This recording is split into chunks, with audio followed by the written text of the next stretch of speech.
Dans cette vidéo, nous allons corriger les exercices 5 et 6, page 207. Dans ces exercices, nous devrons calculer la mesure d'un angle aigu dans un triangle rectangle en utilisant les formules de trigonométrie. Je vous rappelle ce qu'on a dit dans la leçon. Une fois que vous aurez calculé par exemple le cosinus de votre angle, il faudra annuler entre guillemets le cosinus pour trouver la mesure de l'angle. Et pour cela, nous devrons calculer le cosinus moins 1 de notre résultat. Et on fera pareil si on avait calculé le sinus ou la tangente de notre angle. Dans l'exercice 5, nous avons un triangle rectangle KLJ, rectangle en L. Et première question, je cherche la mesure de l'angle LJK, donc l'angle qui est ici. Première étape, je vous conseille d'écrire sur votre schéma quel côté joue le rôle de l'hypoténuse et des côtés adjacents et opposés à l'angle que vous cherchez. Je vous rappelle qu'en face de l'angle droit, nous avons l'hypoténuse, donc JK et l'hypoténuse de notre triangle rectangle, par rapport à l'angle que je cherche. Le deuxième côté de l'angle, le côté qui est entre guillemets collé, c'est le côté adjacent, et le côté qui est en face de mon angle, c'est le côté opposé. Maintenant, j'identifie les longueurs que je vais pouvoir utiliser dans mes calculs. Par rapport à l'angle J, on me donne la mesure de l'angle du côté adjacent, et on me donne la longueur du côté de l'hypoténuse. Je vais donc utiliser le cosinus de mon angle. On passe à la rédaction. Première étape, on n'oublie pas de préciser que le triangle est rectangle en L. On rappelle la formule du cosinus, donc c'est longueur du côté adjacent divisé par la longueur de l'hypoténuse.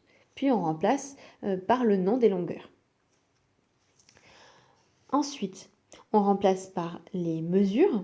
Donc moi je cherche l'angle LJK, je ne le connais pas. Par contre, je sais que JL mesure 2,9 cm et que JK mesure 6 cm. Ici, je vous conseille de vous arrêter sur ce quotient. Ne cherchez pas à le calculer puisque le but, c'est pas de calculer ce quotient, mais de trouver la mesure de l'angle. Donc je vais garder mon 2,9 sur 6. Maintenant que je connais ce cosinus, moi je cherche la mesure de l'angle. Je vais donc entre guillemets annuler mon cosinus et pour cela je vais calculer le cosinus moins 1 du quotient que je viens de trouver. On prend la calculatrice pour trouver la mesure de l'angle. Donc je vous rappelle que sur votre calculatrice, il n'y a pas écrit cos moins 1, mais arc cos. Donc normalement, vous devez appuyer sur la touche d'abord seconde, puis sur la touche arc cos. Vous rentrez votre quotient. Vous n'oubliez pas de fermer votre parenthèse. C'est un conseil que je vous donne. Puis on valide le résultat.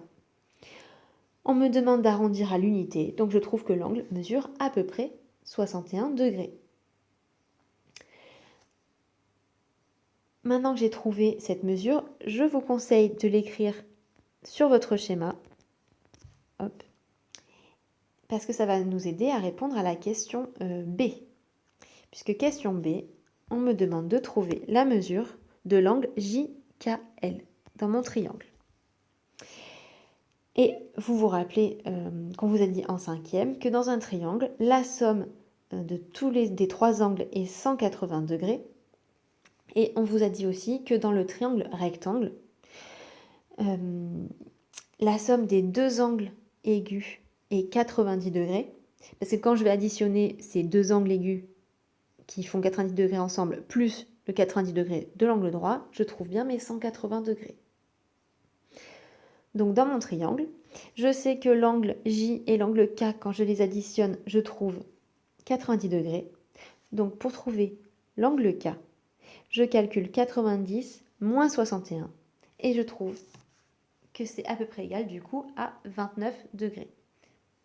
À peu près égal parce que dans la question A, vous avez trouvé que l'angle J mesure environ 61 degrés.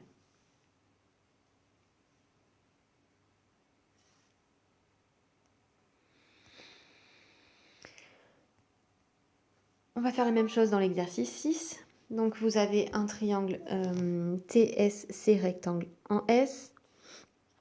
Première étape, donc vous cherchez la mesure de l'angle T.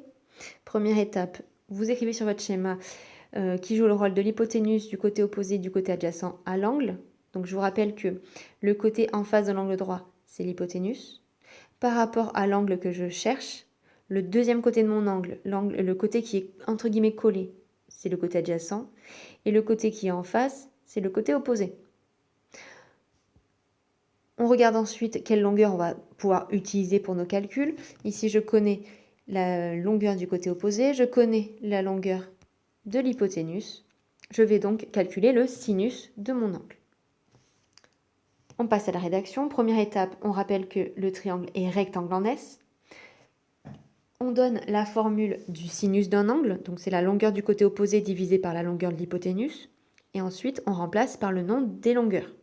Donc la longueur du côté opposé, c'est CS. Et la longueur de l'hypoténuse, c'est TC. On remplace ensuite par les mesures qu'on connaît. Donc la longueur CS mesure 35, la longueur CT mesure 40. Comme tout à l'heure, je vous conseille de garder votre quotient, ne cherchez pas à le calculer.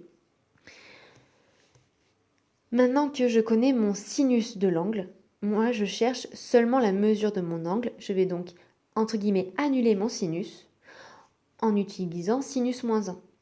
Je vais donc calculer sinus moins 1 du quotient que je viens de trouver. Donc sur la calculatrice, vous n'avez pas utilisé sinus moins 1, mais arc sinus. Donc on appuie sur la touche seconde, puis sur arc sinus. Et vous trouvez que votre angle est à peu près égal à 61 degrés.